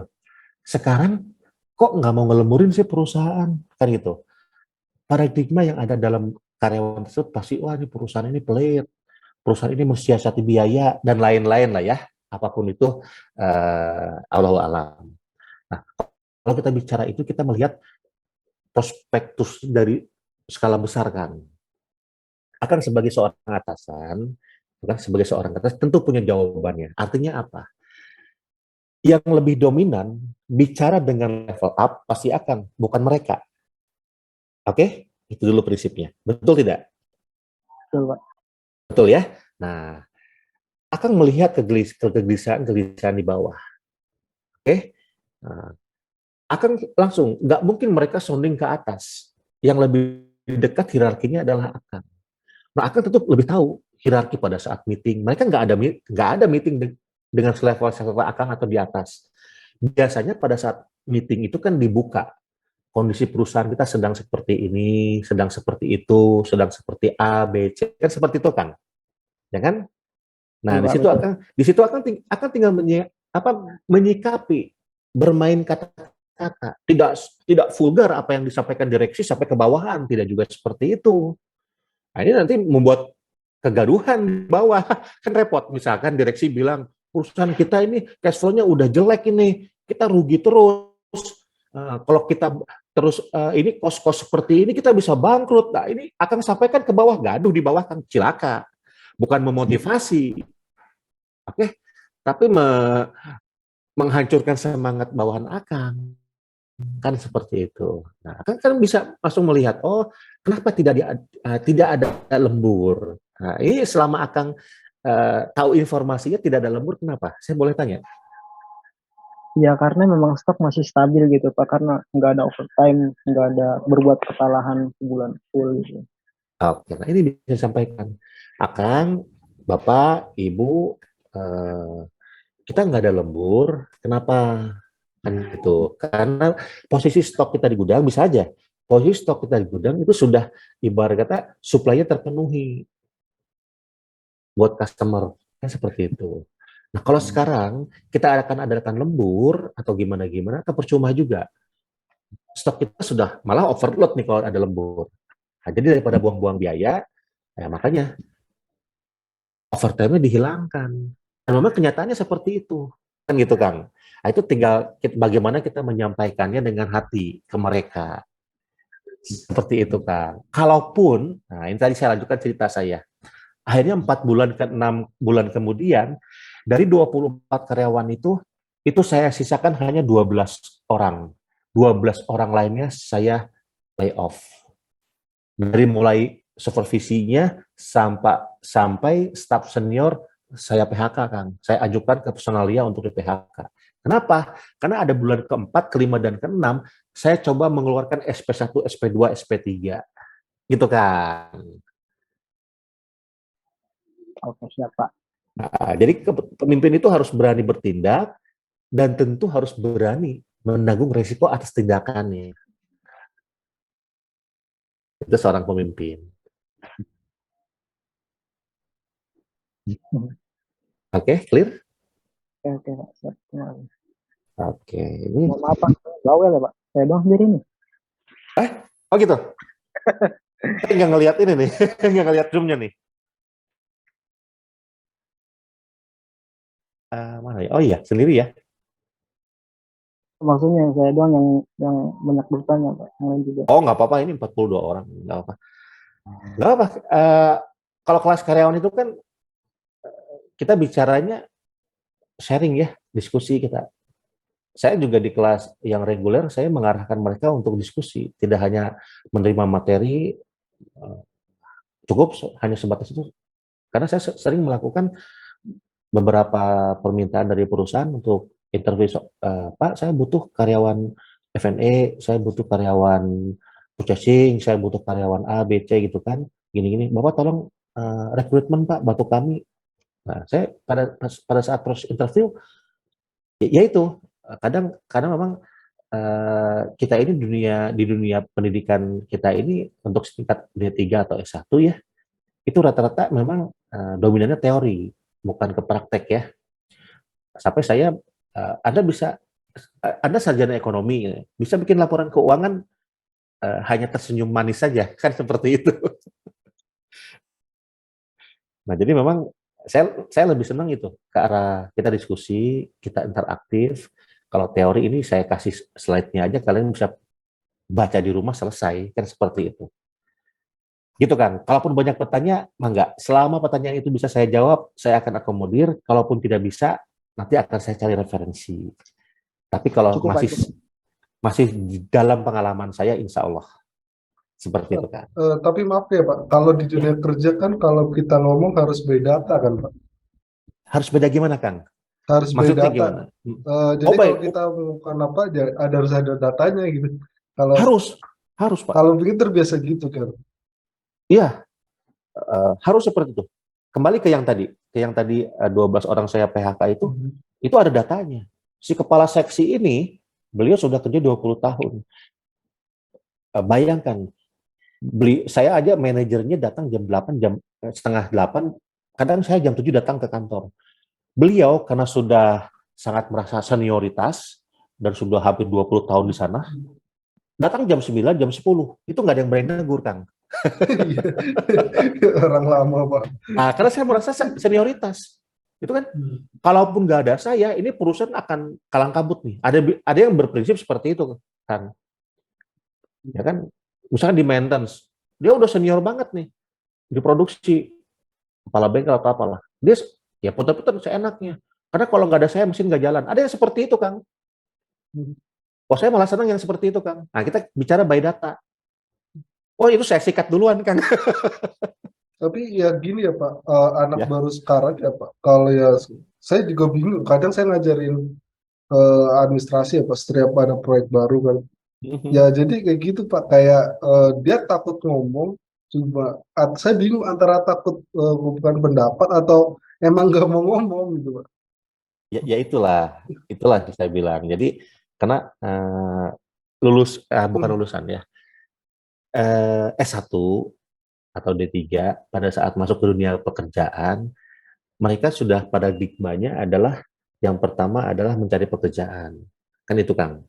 Iya benar. Yang kedua, perspektif mereka adalah namanya mencari pekerja, manut. Kan itu, Kang ya? Iya benar. Nah, saya tidak mau seperti itu. Makanya saya di perkuliahan yang reguler, kita teori by teori lah, saya bilang. Gitu kan. Saya pelaku dunia pekerjaan nih.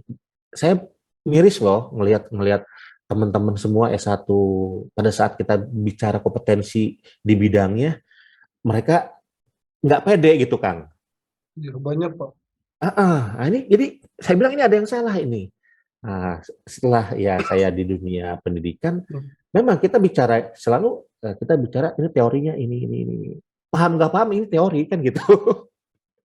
Nah, Tapi memang beda kan Pak. Kalau kelas karyawan sama kelas bagian tingkat pemahamannya juga jauh kan Pak. betul. Tapi saya coba menyelaraskan itu, kan. Jadi saya selalu membawa gambaran dunia pekerjaan kepada kelas reguler. Itu yang saya lakukan, kan. Karena apa? Karena ibarat kata sayang loh 4 tahun S1 gitu kan. Pada saat masuk dunia pekerjaan masih celingak-celinguk. Kasihan, Kang. Itu Pak, itu yang kadang kasihan. Nah, saya di kelas perpajakan malah saya tantang orang-orang anak-anak kelas reguler, saya tantang. Kalian akuntansi, kalian manajemen gini, saya tantang. Di kelas perpajakan nih. Anda ikut perkuliahan saya 6 kali 2, 12 kali pertemuan, Anda bisa ngurus pajak loh ke kantor pajak. Saya gituin, Kang. Nah, sedangkan kalau kita bicara perpajakan itu harus ada brevet A, brevet B, brevet C. A, B aja biayanya berapa, saya bilang. Kan gitu. Tapi kalian di dunia perkuliahan, kita sama-sama belajar. Ya, saya bilang, ilmu yang saya miliki, pengalaman yang saya miliki akan saya tularkan ke kalian. Nggak rugi kok, saya bilang. Kalau saya seminar, saya training, bertarif, kan gitu. Kalau ini enggak, saya lebih senang kalian itu siap. Ya Mas. Gitu kan. Pada saat kalian ke dunia pekerjaan, malah saya tantang. Anda ikut perkuliahan saya 6 kali perkuliahan. Anda duduk di kantor KPP, kantor pelayanan pajak, ngurus-ngurus NPWP minimal bisa lah. Saya tantang gitu, Kang.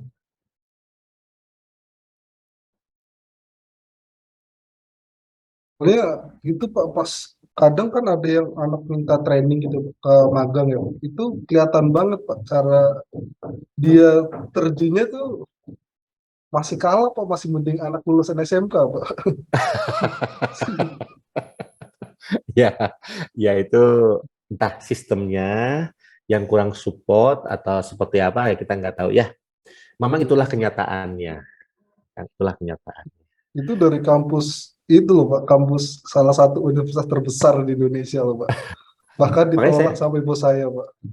makanya saya di kampus TNBS untuk yang semester 7 kalau ada magang saya suka kalian ikut ke perusahaan klien-klien saya deh.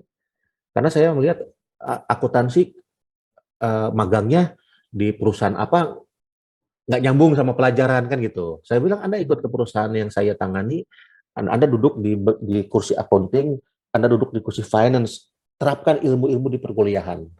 Saya dongkrak itu beberapa kali saya bikin magang mahasiswa-mahasiswa yang ada di DNBS, baik mahasiswa-mahasiswinya saya arahkan ke klien-klien saya. Seperti itu Kak, supaya mereka nggak kaget dalam dunia pekerjaan. Nah ini kan kita bicara sistem ya. Nah, sistem ini seperti apa ya mangga ini petinggi-petinggi yang harus memikirkan. Mungkin selesai. Soalnya juga saya bingung ya Pak, banyak kan tadi yang dengar cerita teman-teman itu eh, kayak ke atasan tuh begitu takut ya Pak. Kalau saya tipikal orang yang frontal kan Pak. Jadi saya udah pernah ngeluarin atasan segala macam, bikin dia resign. Saya mau kata orang seperti itu Pak. Saya nggak bisa terlalu disiplin Pak. Iya.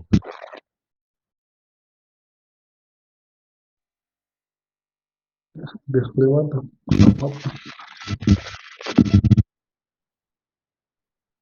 Oke. Ada yang berita? Ini tidak terganggu ini kita melebihi waktu. Kayaknya udah sih Pak.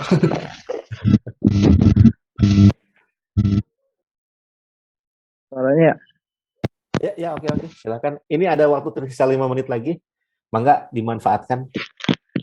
gini Pak, Oh. ada kan beberapa teman-teman kita nih yang bergabung kemungkinan di perkuliahan malam ini ada yang belum lewat Oke. magang. Nah, kemungkinan Bapak bisa buka lowongan magang nggak Pak? Kalian tuh manajemen ya? Manajemen Pak. Manajemen. Oke. Laki perempuan? Ya bisa mungkin ada yang malu untuk mengungkapkannya. Nah, saya mewakili mereka gitu. Oh enggak, karena saya kalau kemarin itu Ada teman saya infonya. cowok Pak, cowok 2. Oke. Kali aja di Bandung gitu kan. Jalan. Oke, nanti kita bahas di belakang ya. Oke, siap. Terima kasih Pak. Oke. Oke. Nanti bisa coba kita fasilitasi.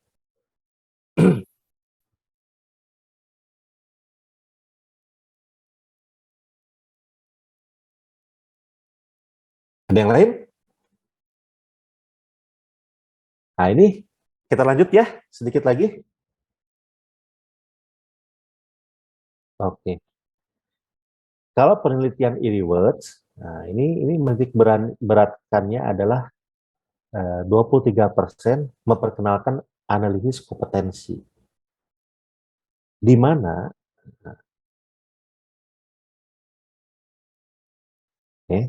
Nah, di mana penelitian e-rewards ini menitik beratkan kepada THP atau take home pay. Jadi gaji individu itu sangat terkait dengan kinerja masing-masing individu. Artinya kinerja ini akan terdongkrak positif dengan gaji yang linear naik. Ini. Dan ini biasa yang terjadi di lingkungan pekerjaan kita. Ini tidak kita pungkiri dari beberapa pertanyaan teman-teman tadi semua kan seperti itu. Bahwa kinerja itu akan terdongkrak. Ujung-ujungnya adalah THP atau take home pay. Berapa gaji yang dibayar? Tadi ada yang komplain, saya merasa sudah overtime, sudah loyalitas. Nah, mungkin larinya akan ke gaji juga. Oke. Terus juga saya sudah mempunyai skill atau kompetensi di bidangnya. Saya sudah semaksimal mungkin mengerahkan daya upaya saya, keahlian saya. Tapi atasan kok nggak care. Nah, ini pasti lari ke THP juga. Nah, ini penelitian e-rewards ini ke arah sana. Bahwa bahwa kinerja seseorang itu ditentukan akan linear dengan gaji individu terhadap kinerjanya. Artinya, semakin tinggi gaji, semakin tinggi tingkat kinerjanya. Tapi apakah benar seperti itu? Yang terjadi di masyarakat atau terjadi di umum, seperti itu paradigmanya. Gaji naik, pasti loyalitas kinerja naik. Padahal belum tentu. Ini yang dilakukan oleh penelitian e-rewards. Oke. Ini. Oke.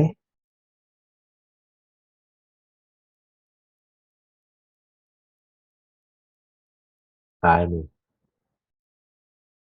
Ujung-ujungnya, kalau kita bicara e-rewards, omelan, keluhan, dan rasa was-was dari pegawai selalu menyertai penerapan manajemen kinerja. Ini yang terjadi dengan kalian, kan? Dari beberapa pertanyaan tadi, Pak, ini A, B, C, D, E, F, ujung-ujungnya kenapa seperti itu? Karena merasa ketidakpuasan dengan THP. Betul apa betul? Betul. Nah, itu. Ini sudah dilakukan diteliti oleh e-rewards. Jadi beberapa komplainan teman-teman sekalian semua, beberapa pertanyaan tadi, ya ujungnya ke sini. Akan terjadi omelan, keluhan, dan rasa was-was dari pegawai. Apabila kita mengadopsi hasil dari penelitian e-rewards ini. Dan pada kenyataannya, inilah yang terjadi di lapangan. Padahal hal ini akan terjadi omelan, keluhan, dan rasa was-was dari pegawai. Karena setiap akan ada penilaian, setiap akan ada kenaikan gaji, nah ini omelan, keluhan, rasa was-was, ini pasti muncul. Was-was, saya nggak naik gaji atau gajinya naiknya sedikit, persentasenya. Keluhan, nah itu, saya udah bekerja semaksimal mungkin loh. Saya mah loyal, jam 4 pulang jam 5. Nah, kan gitu kan. Oke, akhirnya setelah keluhan omelan yang terjadi. Nah, seperti itu. Tapi hal ini wajar. Ini manusiawi. Karena kita selalu bicara take and give. Tetapi apabila kita bicara, tadi saya bilang, berikan yang terbaik apa yang kita bisa lakukan, insya Allah akan ada yang membalas. Baik dari makhluk yang sama dengan kita atau dari di atas makhluk. Itu aja prinsipnya, Kang. Oke, sampai sini clear?